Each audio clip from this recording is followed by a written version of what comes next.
Hello everyone, hope all of you are fine. Welcome to LIMS, Leiden Institute of Management and Sciences.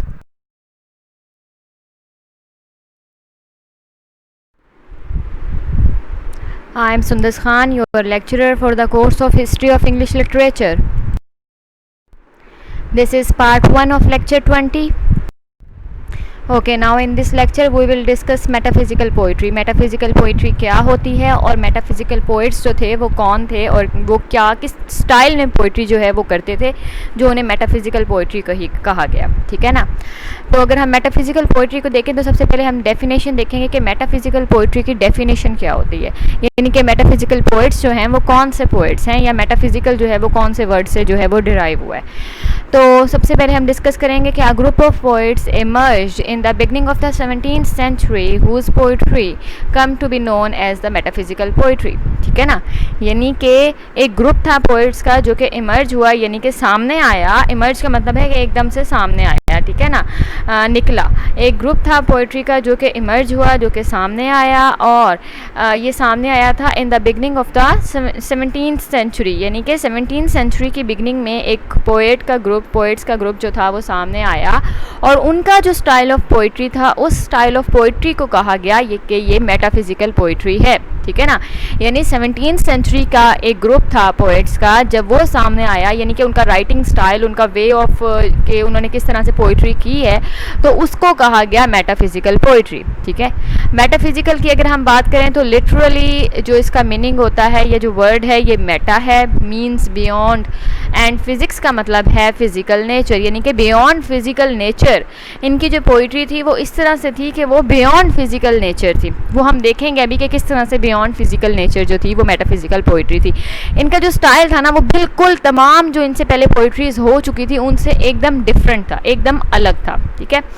A word metaphysical first time used by Dr. Johnson in the lives of poets. अच्छा, ये जो word था ना metaphysical poetry या metaphysical poets, ये use किया था doctor Johnson ने. ये आपने ज़रूर याद रखना क्योंकि अक्सर क्वेश्चन ऐसे आता है कि मेटाफिजिकल पोइट्स को या मेटाफिजिकल पोइट्री को मेटाफिजिकल किसने कहा, यानी कि मेटाफिजिकल पोइट्री को मेटाफिजिकल पोइट्री या मेटाफिजिकल पोइट्स का नाम जो है ये किसने जो है वो इन्वेंट किया, या किसने जो है इनको ये नाम दिया.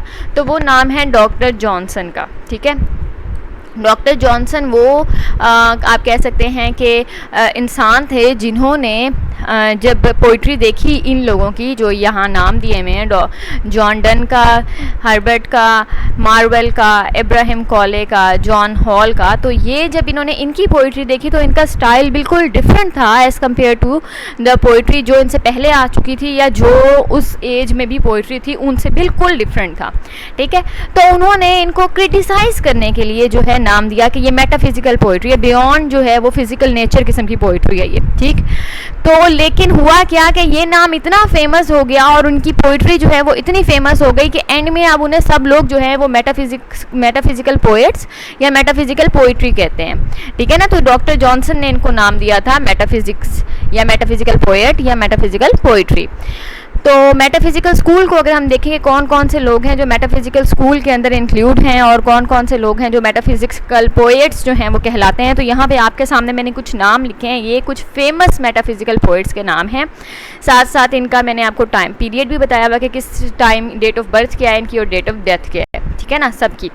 तो जॉन डन जो हैं वो आप कंसीडर करें कि इनके स्कूल के जो थे वो आप कह सकते हैं कि जिस तरह मैंने आपको यूनिवर्सिटी विट्स का बताया था ना कि शेक्सपियर और मार्लो जो थे वो सन थे और बाकी सारे सनफ्लावर थे. जहाँ मार्लो मूव करते थे वहीं बाकी सारे मूव करते थे और वैसे ही मूव करते थे. तो इसी तरह मेटाफिजिकल पोइट्री में जॉन डन जो हैं वो सबसे ज़्यादा इंपॉर्टेंस रखते हैं. आप कह लें कि उन्होंने ही सब कुछ स्टार्ट किया था, आप कह लें, या वही जो है मेटाफिजिकल पोइट्री के सन हैं और बाकी सारे जो हैं वो उन्होंने उनके पीछे ये तमाम चीज़ें जो हैं या इस टाइम में पोइट्री करना स्टार्ट की थी. इनके नाम आप लोगों को ज़रूर याद होने चाहिए क्योंकि आपसे पूछा जा सकता है कि मेटाफिजिकल स्कूल के जो पोइट्स हैं वो कौन कौन से हैं. ठीक है ना. अच्छा, अब इनका काम क्या था, ये किस स्टाइल से ये पोइट्री करते थे? They made conscious attempt to differ by displaying their learning and scholarship in their poems. अच्छा, ये तमाम लोग जिनका मैंने अभी आपको मेटाफिजिकल स्कूल दिखाया है ना, जो नाम मैंने आपको बताया है, ये तमाम के तमाम लोग जो हैं ये वेल लर्न पीपल थे, यानी कि ये एजुकेटेड और लर्न पीपल थे। इन लोगों ने एजुकेशन हासिल की हुई थी, इन लोगों ने जो है वो डिग्रीज़ ली हुई थी, ठीक है ना। तो अब ये जब पोइट्री करते थे तो इनका क्या काम होता था कि ये कोशिश करते थे या ये अटेम्प्ट करते थे कि ये जितना भी इन्होंने सीखा हुआ है, जो कुछ भी इन्हें आता है, जितनी भी इनके पास एजुकेशन है, ये अपनी तमाम की तमाम एजुकेशन जो है वो अपनी पोइट्री में जो है वो डिस्प्ले करें, ठीक है। और डिस्प्ले करें इस तरह से कि अपनी पोइट्री को ये दूसरों की पोइट्री से, अपने स्टाइल को ये दूसरों के स्टाइल से बिल्कुल डिफरेंट करें, ठीक है ना। They were highly learned and they tried to prove their learning through their poetry। वही बात है कि ये जो थे ये पढ़े लिखे, अच्छे खासे पढ़े लिखे या बहुत ज़्यादा पढ़े लिखे लोग थे। इन्होंने बड़ी बड़ी डिग्रीज़ ली हुई थी और जब इन्होंने पोइट्री की तो फिर इनका ये काम था या इनकी ये सोच थी कि जो कुछ भी हमने सीखा हुआ है, जो कुछ भी हमने पढ़ा हुआ है, वो सब कुछ हम शो करेंगे अपनी पोइट्री से। तो इसलिए इनकी पोइट्री जो है वो as compared to other people जो है बिल्कुल डिफरेंट थी, ठीक है। फिर वही बात है कि दे वर लिटरेट एंड डिग्री होल्डर्स, यानी कि इनको डिग्री, इनके पास डिग्रीज़ थी, ये पढ़े लिखे लोग थे। इन्होंने अपने स्कॉलरशिप थ्रू मेटाफिजिकल पोइट्री जो है ये अपनी स्कॉलरशिप्स के, हाँ जी हम स्कॉलरशिप्स के ऊपर पढ़े हुए हैं, हम जो है एक इंटेलिजेंट लोग थे, हम लोग जो हैं जो आप कह सकते हैं कि ज़हीन लोग थे। तो ये अपनी स्कॉलरशिप्स जो हैं, जो अपनी पढ़ाई थी, वो तमाम चीज़ें जो हैं ये अपनी पोइट्री के थ्रू जो है वो शो करते थे। Differentiate themselves from Elizabethan writers, ये अपने आप को या अपने स्टाइल ऑफ राइटिंग को या अपनी पोइट्री को जो है वो एलिजाबेथन राइटर्स से बिल्कुल, मैंने आपको कहा ना कि डिफरेंट करते थे, कि जिस तरह से एलिजाबेथन राइटर्स ने लिखा या जिस तरह से उनका राइटिंग स्टाइल था, वो तो ये शो नहीं कर रहे होते थे ना, वो तो just for the sake of entertainment आप कह सकते हैं, या जो है कि वो अब poetry for the sake of poetry कर रहे थे। जबकि जो हमारे मेटाफिजिकल पोइट्स हैं ये क्या करते थे, ये कहते थे कि हम लोगों ने इतना पढ़ा हुआ है, हमारे पास इतना नॉलेज है, तो वो सारा नॉलेज हम लोगों ने अपनी पोइट्री में शो करना है कि हाँ जी हमारे पास इतना नॉलेज है। तो इस वजह से इनकी पोइट्री जो थी वो बहुत ज़्यादा मुश्किल थी, ठीक है, बहुत ज़्यादा मुश्किल थी समझने के लिए। मेटाफिजिकल पोइट्री जो है वो बहुत मुश्किल थी, कॉम्प्लिकेटेड थी समझने के लिए।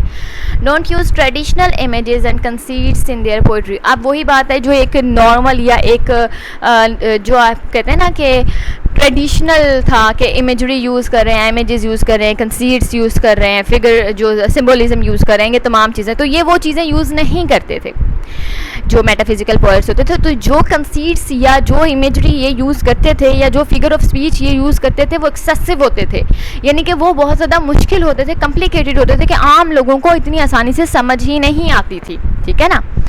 John Donne was the founder of metaphysical poetry. वही बात है, मैंने आपको पहले बताया था कि जॉन डन जो है वो आप कंसीडर कर लेंगे सन हैं मेटाफिजिकल पोइट्री के, तो ये फाउंडर हैं मेटाफिजिकल पोइट्री के। He try to write poetry in a different way, और जैसा कि मेटाफिजिकल पोइट्री नाम से ही मैंने आपको बता दिया है कि गोज़ बियॉन्ड फिजिकल नेचर, तो ये यही काम करते थे कि अपनी पोइट्री को एक डिफरेंट स्टाइल से, एक डिफरेंट वे से राइट करने की कोशिश करते थे। Conceit a particular type of metaphor और सिमिली, वही बात है मैंने आपको बताया, कंसीट्स ये लोग यूज़ नहीं करते थे। ये जो कंसीट्स यूज़ करते थे वो बहुत ज़्यादा कॉम्प्लिकेटेड होती थी, बहुत ज़्यादा मुश्किल कंसीट्स होती थी समझने के लिए। वैसे तो एलिजाबेथन जो राइटर्स थे, जो पोइट्स थे, उन्होंने भी कंसीट्स यूज़ की, फिगर ऑफ स्पीच यूज़ किए, इमेजेस यूज़ किए, लेकिन वो कंपैरेटिवली बहुत ईजी होते थे। जब मेटाफिजिकल पोइट्री में कंसीट्स यूज़ किए गए, यानी कि मेटाफर और सिमिलीज़ को यूज़ किया गया, तो वो जो सिमिलीज़ और मेटाफर्स थे वो बहुत ज़्यादा मुश्किल थे। क्यों? क्योंकि ये तो जो राइटर्स थे, जो पोइट्स थे, ये तो ये शो कर रहे थे कि हमने तो शो करना है कि हम बहुत पढ़े लिखे हैं, हम तो बहुत ज़्यादा लर्नड हैं और हमारे पास तो बहुत ज़्यादा नॉलेज है। तो उस नॉलेज को शो करने के लिए जो जो चीज़ें इन्होंने यूज़ की वो बहुत ज़्यादा एक्सेसिव होती थी, वो बहुत ज़्यादा जो है वो डिफ़िकल्ट होती थी to understand. They use figure of speech excessively, वही बात है कि फिगर ऑफ स्पीच इन्होंने बहुत ज़्यादा इस्तेमाल किया और ऐसे फिगर ऑफ स्पीच यूज़ किए जो कि बहुत डिफ़िकल्ट होते थे अंडरस्टैंड करने के लिए। Their images are logical and intellectual rather than sensuous or emotional। अब एलिजाबेथन में जो इमेजेस यूज़ किए जाते थे वो क्या होते थे? वो होते थे इमोशनल या सेंसुअस, यानी कि इमोशनली वो जो कोई इस तरह से कोई चीज़ बताते थे कि इमोशंस जो हैं वो अपने या तो शो करते थे या इमोशंस जो हैं वो रीडर्स के अंदर क्रिएट करते थे, पैदा करते थे। जबकि हमारे जो मेटाफिजिकल पोइट्स हैं, इन्होंने जब इमेजेस को यूज़ किया तो इन्होंने लॉजिकल इमेजेस को यूज़ किया, इंटेलेक्चुअल इमेजेस को यूज़ किया, यानी कि बिल्कुल different images as compared to Elizabethan writers और पोइट्स। इनके जो इमेजेस होते थे वो एकदम लॉजिकल होते थे, वो लॉजिक बताते थे आपको, वो इंटेलेक्चुअल होते थे, वो आपको बताते थे कि हाँ जी ये देखें पढ़ी लिखी अगर कोई बात हो रही है या अगर वेल लर्न कोई बंदा बात कर रहा है तो उसका, और कोई ऐसा इंसान जो कि नॉर्मल है या जिसके पास नॉलेज नहीं है, उसके बात करने का तरीका बहुत ज़्यादा डिफरेंट होता है। ठीक है, ये वही इमेजेस ये इस तरह से यूज़ करते थे कि वो कोई एक्सपेक्ट भी नहीं कर सकता था कि ये इमेज जो है वो इस तरह से भी यूज़ किया जा सकता है। Images taken from the field of knowledge, science, agriculture, geography, वही बात है एलिजाबेथन लोगों ने कौन से इमेजेस यूज़ किए थे, इमोशनल और सेंसुअस। ठीक है, और इन्होंने इमेजेस कहाँ से यूज़ किए, इन्होंने इमेजेस लिए जी नॉलेज से, साइंस से, एग्रीकल्चर से, ज्योग्राफी से, हिस्ट्री से, एस्ट्रोनॉमी से, केमिस्ट्री से, आर्किटेक्चर से, ज्योमेट्री से, मैथमेटिक्स से, फिजिक्स से, बायोलॉजी से, मेडिकल से। तो इन्होंने जो इमेजेस लिए वो तमाम के तमाम थे साइंस के इमेजेस, वो तमाम के तमाम थे डिफरेंट फील्ड्स ऑफ नॉलेज के इमेजेस। जबकि जो इनसे पहले जो राइटर्स थे वो जो मेटाफिजिकल इमेजेस यूज़ करते थे, सॉरी जो वो इमेजेस यूज़ करते थे एलिजाबेथन राइटर्स, वो कौन से थे, वो इमोशनल होते थे, वो सेंसुअस होते थे, यानी कि वो क्या करने की कोशिश करते थे कि वो जो है वो इमोशंस क्रिएट करने की कोशिश करते थे या वो इमोशंस जो हैं वो शो करते थे।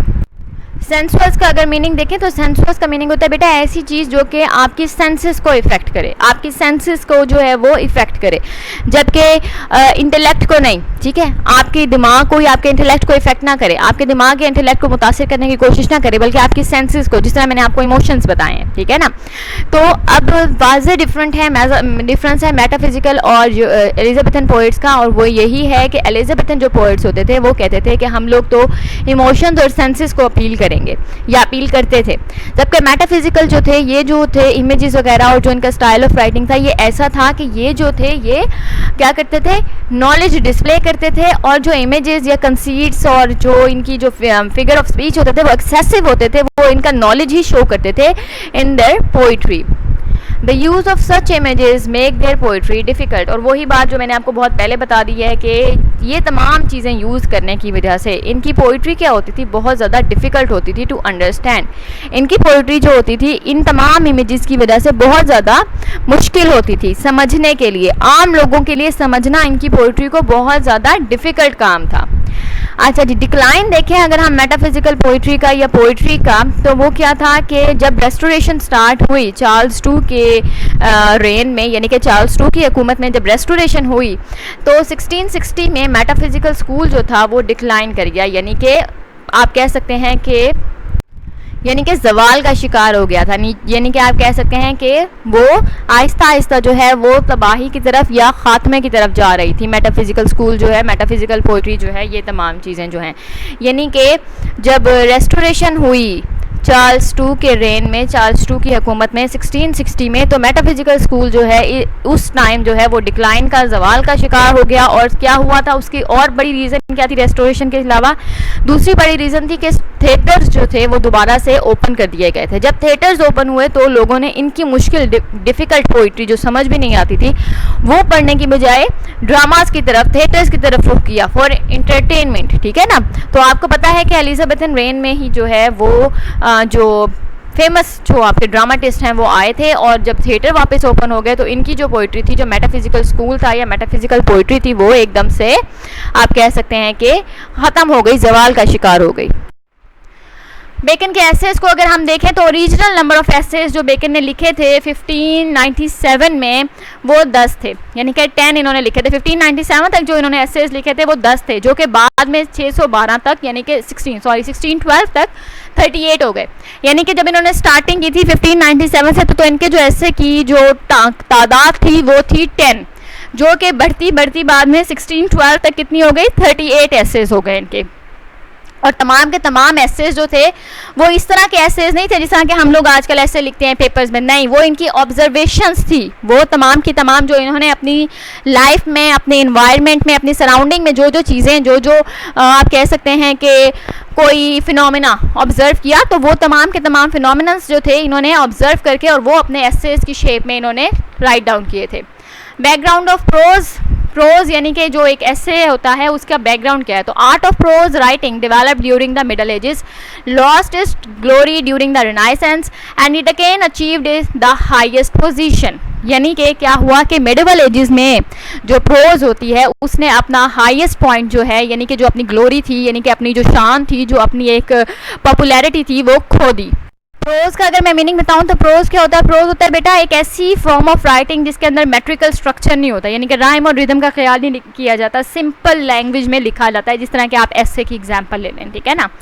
तो प्रोज जो है वो मिडिवल एज तक जो थी वो बहुत ज़्यादा फेमस थी, पॉपुलर थी, लेकिन क्या हुआ मिडिवल एजेस में प्रोज की पॉपुलैरिटी जो है वो ख़त्म हो गई। प्रोज जो है वो आप एक ऐसा कह सकते हैं कि बिल्कुल ही अपनी पॉपुलैरिटी, अपनी जो एक फेमस थी उसकी, वो ख़त्म कर दी उसने। लेकिन रिनाइसेंस क्योंकि रीबर्थ थी, रीबर्थ ऑफ द नॉलेज था, तो रिनाइसेंस के अंदर दोबारा एक दफ़ा अगेन जो है प्रोज ने हाईएस्ट पोजीशन हासिल की थी लिटरेचर के अंदर, यानी कि दोबारा इसकी पॉपुलैरिटी और इसका जो फेमस होना था वो एक पीक पे पहुंच गया था। प्रोज ने ड्यूरिंग रिनाइसेंस जो है वो पीक पोजीशन हासिल की थी।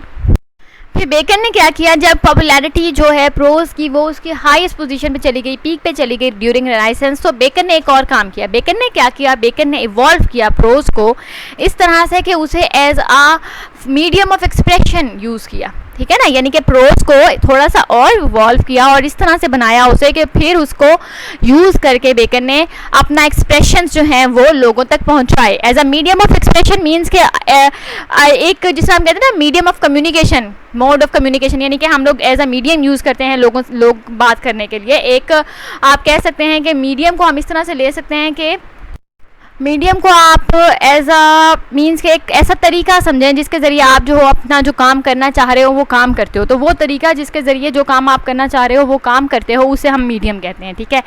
तो क्योंकि प्रोज को यूज़ किया इवॉल्व करके थोड़ा सा बेकन ने इस तरह से कि वो जो है जो एक्सप्रेशंस हैं जो उसके फीलिंग्स और इमोशंस हैं वो पहुंचाई बेकन ने लोगों तक, तो मीडियम जो था वो इसी तरह से था कि बेकन ने प्रोज को थोड़ा सा इवॉल्व किया और फिर उसको इस तरह से यूज़ किया कि अपने एक्सप्रेशंस या अपनी ऑब्जर्वेशंस जो हैं वो लोगों तक पहुंचाई।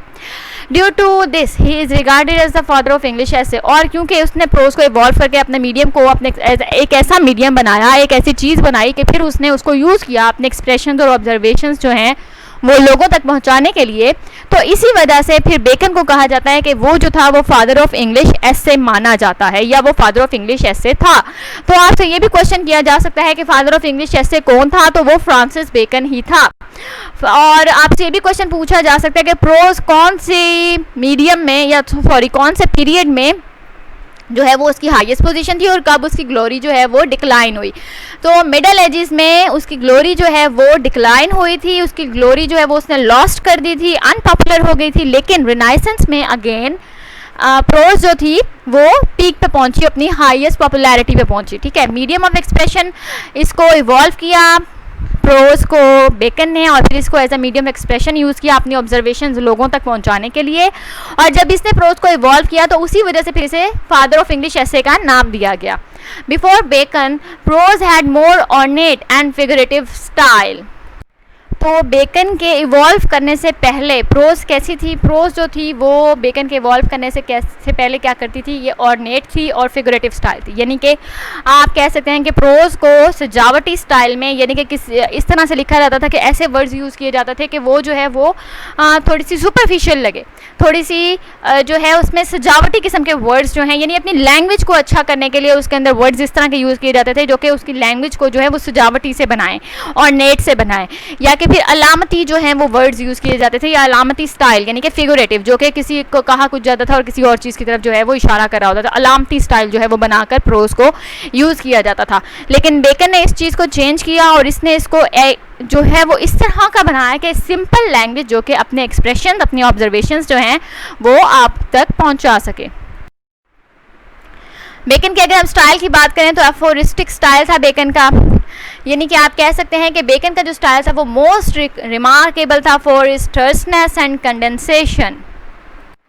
तो बेकन का जो स्टाइल था वो इस तरह से था कि वो जो है आप कह सकते हैं कि मोस्ट रिमार्केबल फॉर इज टर्सनेस। टर्सनेस का मतलब होता है नफासत के साथ, यानी कि किसी राइटिंग को देख के आप कहते हैं ना कितनी नफीस है ये राइटिंग है, किसी ड्रेस को देख के कहते हो कितना नफीस लग रहा है, डिसेंट सा।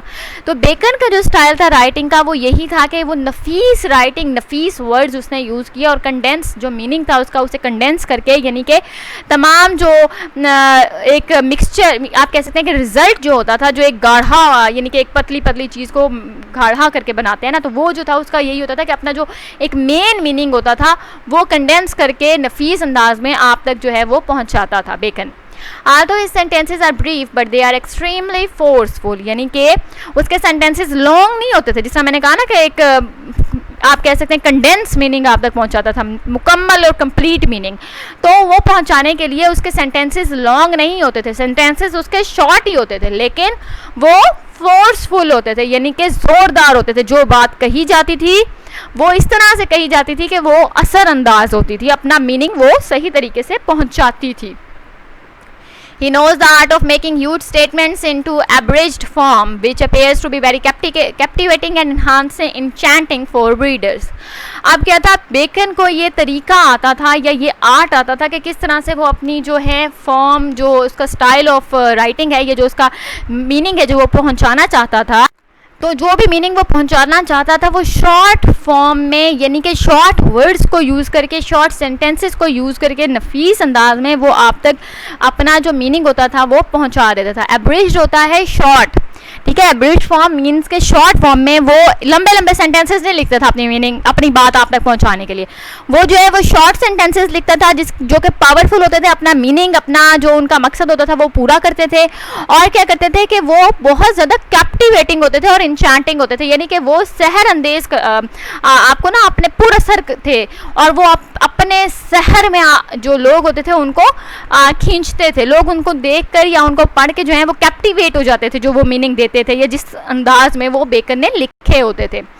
Though his essays express compact and condensed thought, तो लंबे लंबे सेंटेंसेस लिखने की बजाय वो क्या करता था, कंपैक्ट यानी कि शॉर्ट, और आप कह सकते हैं कि मीनिंगफुल सेंटेंसेस लिखता था, और उन्हें कंडेंस्ड थॉट, जो उसकी एक सोच होती थी, जो उसका एक मीनिंग होता था, जो उसकी ऑब्जर्वेशन होती थी, जो उसने पहुंचानी होती थी लोगों तक, उसको कंडेंस करके उसको मीन्स के आप कह सकते हैं कि शॉर्ट फॉर्म में, कंप्लीट फॉर्म में एक मीनिंग जो होता था वो आप तक पहुंचा देता था। तो ये इसका एफोरिस्टिक स्टाइल था। अगर हम इमेजरी और एनालॉजी की बात करें तो extensive use of metaphors, images, similes and analogies add excellence to Bacon's essay. तो इसने हर चीज़ यूज़ की है, और वो भी आप कह सकते हैं कि एक्सेसिव यूज़ की है, यानी कि मेटाफर्स भी यूज़ किए हैं, इमेजेस, सिमिलीज, एनालॉजीज, और ये तमाम चीज़ें यूज़ करके उसने अपनी राइटिंग को जो है वो एक एक्सीलेंस दी है, इस तरह से नफीस अंदाज में यूज़ किया कि वो एग्जैजरेट नहीं कर रहा हर चीज़ को, वो जो है वो बढ़ा नहीं रहा मीनिंग, वो इस तरह से अपनी बात आप तक पहुँचा रहा है कि उसने हर फॉर्म जो है लिटरेरी वो यूज़ की, लेकिन एक्सीलेंस दी अपनी राइटिंग को। उसने अपनी राइटिंग को एक आप कह सकते हैं कि अच्छा बनाया। According to Bacon, these devices are important for persuasion, क्योंकि ये तमाम डिवाइसेस क्या करती हैं, बेकन के करीब या नज़दीक, या बेकन ये सोचता था कि ये तमाम जो लिटरेरी डिवाइसेस हैं ये किस लिए होती हैं, ये परसुएड करने के लिए होती हैं अपने रीडर्स को। फॉर एग्जांपल, आप लोग कोई बात कहते हैं और उसके बाद आप कोई सिमिली या मेटाफर देते हैं उसको समझाने के लिए, एक्सप्लेन करने के लिए, तो वो ये बात बताता है कि आप जो हो वो परसुएड कर रहे हो। तो बेकन का भी यही काम था कि वो परसुएड कर रहा था रीडर्स को अपनी ऑब्जर्वेशंस के साथ, तो इसलिए वो ये तमाम डिवाइसेस को यूज़ करता था। He draws his imagery for nature and everyday life while he draws his analogies from classical mythology, Bible, astronomy and philosophy. अब अगर हम बात करें कि इमेजरी और एनालॉजी जो उसकी होती थी वो कहाँ से लेकर था, पहले एनालॉजी समझ लें आप। इमेजरी तो आप लोगों को पता है, एनालॉजी क्या होता है। एनालॉजी होता है कंपैरिजन। कंपैरिजन दो ऐसी चीज़ों के दरमियान जिसको कंपैरिजन या जिसका कंपैरिजन करने के बाद आप क्या करते हो, आप एक्सप्लेन करते हो या क्लेरिफाई करते हो दो चीज़ों को। जिस तरह कि हमने ऐसे राइटिंग पढ़ी थी, या आप लोगों को अगर मैं कहूँ कि आप कंपेयर एंड कंट्रास्ट करें साइंस और आर्ट्स का, तो इसके अंदर आप लोग कंपेयर और कंट्रास्ट करोगे ना, अपनी बात, अपनी ऑब्जर्वेशन जो है वो लोगों तक पहुँचाने के लिए या लोगों को परसुएड करने के लिए आप लोग क्या करोगे, कंपेयर करोगे। तो एनालॉजी भी यही होता है, दो चीज़ों के दरमियान कंपेयर करना, ताकि आप जो हो वो एक्सप्लेन कर पाओ अपनी बात, आप परसुएड कर पाओ रीडर्स को, ठीक है ना। तो अब बेकन का क्या था, बेकन का स्टाइल ये था कि जो इमेजरी बेकन यूज़ करता था अपनी राइटिंग में, वो कहाँ से वो लेता था वो सिंपली एवरीडे लाइफ से, यानी कि जो एवरीडे लाइफ गुजर रही होती थी उसके अंदर से इमेजेस लेता था, जो कुछ उसके इर्द गिर्द होता था, उसकी सोसाइटी में जो उसके आसपास होता था, इमेजरी जो होती थी, इमेजेस जो होते थे, वो बेकन अपने आसपास से ही लेता था। लेकिन जो एनालॉजीज थी, यानी कि जो कंपैरिजन्स लेता था, वो कहाँ से लेता था? वो क्लासिकल मिथोलॉजी से, बाइबल से, एस्ट्रोनॉमी और फिलॉसफी, यानी कि वो तमाम जो एक आप कह सकते हैं फील्ड्स ऑफ नॉलेज जो हैं, डिफरेंट फील्ड्स ऑफ नॉलेज से वो एनालॉजीज लेता था और उनका कंपेयर और करता था, उनको कंपेयर, ताकि अपनी बात वो जो है वो लोगों तक पहुंचा सके और उनको जो है वो आप कह सकें परसुएड कर सके। स्ट्रक्चर की अगर हम बात करें तो all his work including his essays show a strong organic unity of structure like a tree with its various branches। यानी कि अगर हम स्ट्रक्चर की बात करें कि किस स्ट्रक्चर को यूज़ करके या किस स्ट्रक्चर के तहत ऐसे जो है वो बेकन लिखता था, तो वो कौन सा स्ट्रक्चर होता था? वो स्ट्रॉन्ग ऑर्गेनिक यूनिटी को यूज़ करता था। यानी कि स्ट्रक्चर जो होता था वो इस तरह का होता था कि एग्जाम्पल दी है मैंने आपको कि जिस तरह एक दरख्त होता है ना और उसके बाद उसकी डिफरेंट ब्रांचेज होती हैं, तो वो तमाम की तमाम ब्रांचेज जो हैं वो ट्रंक से यानी कि तने से दरख्त के अटैच होती हैं। तो इसी तरह से बेकन का जो स्ट्रक्चर होता था वो यही होता था कि मेन पॉइंट जो होता था वो एक ही होता था, लेकिन उसकी डिफरेंट चीज़ें, वो डिफरेंट इमेजरीज को यूज़ करता था, डिफरेंट एनालॉजीज़ को यूज़ करता था, और जो उसका एक मेन पॉइंट होता था तना, उसे वो अच्छी तरह से समझाता था। The purpose of organisation and structuring of the material of the essay is to present convincing argument and to persuade the reader to his point. वही बात है कि ये तमाम जो इमेजरीज और वो जो एनालॉजीज़ जो हैं वो यूज़ करता था बेकन, और उसको एक स्ट्रक्चर्ड वे में जो है ऑर्गेनिक स्टाइल में, ऑर्गेनिक यूनिट की फॉर्म में आपके सामने पेश करता था। वो इसीलिए करता था कि उसका मकसद सिर्फ एक होता था कि जो उसकी ऑब्जर्वेशंस हैं, जो उसकी एक्सप्लेनेशंस हैं, वो तमाम ऑब्जर्वेशंस और एक्सप्लेनेशंस जो हैं वो अपने रीडर्स तक जो है वो पहुंचा सके, उसको उन तमाम चीज़ों से कोई मसला ना हो, रीडर जो है वो अपने रीडर को अपने पॉइंट पे परसुएड कर सके, कन्विंस कर सके। तो वो कन्विंसिंग किस्म के आर्ग्यूमेंट्स देता था, कन्विंसिंग किस्म के मेटाफर्स देता था। In a nutshell, it can be said that Bacon aphoristic style adds great charm to his work। तो इन द कंक्लूजन हम सिंपली ये कह सकते हैं कि जो उसका स्टाइल था एफोरिस्टिक स्टाइल, जिसके अंदर के वो कंडेंस्ड और शॉर्ट सेंटेंसेस में इमेजरी और जो है मेटाफर्स को और एनालॉजीज़ को यूज़ करके अपनी बात आप तक पहुंचाता था, तो वो इस तरह से पहुंचाता था कि वो तमाम चीज़ें मिल के बेकन की राइटिंग के अंदर एक चार्म पैदा करती थी, उसे इंचैंटिंग बनाती थी, उसे चार्मिंग बनाती थी लोगों के लिए। We can say that his intellect, wit and wisdom are being packed in minimum possible words। यानी कि जो भी उसकी नॉलेज थी, इंटेलेक्ट था, जो भी उसकी विट थी, जो एक होते ना विट, आप कह सकते हैं कि किसी इंसान की कीन इंटेलिजेंस जिसे आप कह रहे हैं विट को, कि जो उसका एक नॉलेज होता था, जो उसकी कीन इंटेलिजेंस होती थी जिसे हम विट कह रहे हैं, विजडम होता था, जो उसके पास एक आप उसे कहें कि जो उसकी एक जो उसका एक कह सकते हैं आपके इल्म होता था, उसका जो उसके पास नॉलेज होता था, जो इन्फॉर्मेशन होती थी, उन तमाम चीज़ों को वो पैक्ट करके मिनिमम वर्ड्स को यूज़ करता था, कंडेंस्ड मीनिंग्स और स्मॉल सेंटेंसेस में अपनी पूरी बात वो लोगों तक पहुंचाता भी था, और अपनी पूरा जो मीनिंग होता था उसका वो भी लोगों को वो समझाता था, लोगों को परसुएड करता था। यानी कि मिनिमम वर्ड्स को यूज़ करके वो लोगों तक अपना पॉइंट भी पहुंचा देता था, और लोगों को जो उसका अपना एक पॉइंट होता था, एक्सप्लेनेशन, ऑब्जर्वेशन होती थी, उस बात पे कन्विंस भी कर लेता था, परसुएड भी कर लेता था। I hope each and everything is clear. If you have any questions, you can ask me. Thank you.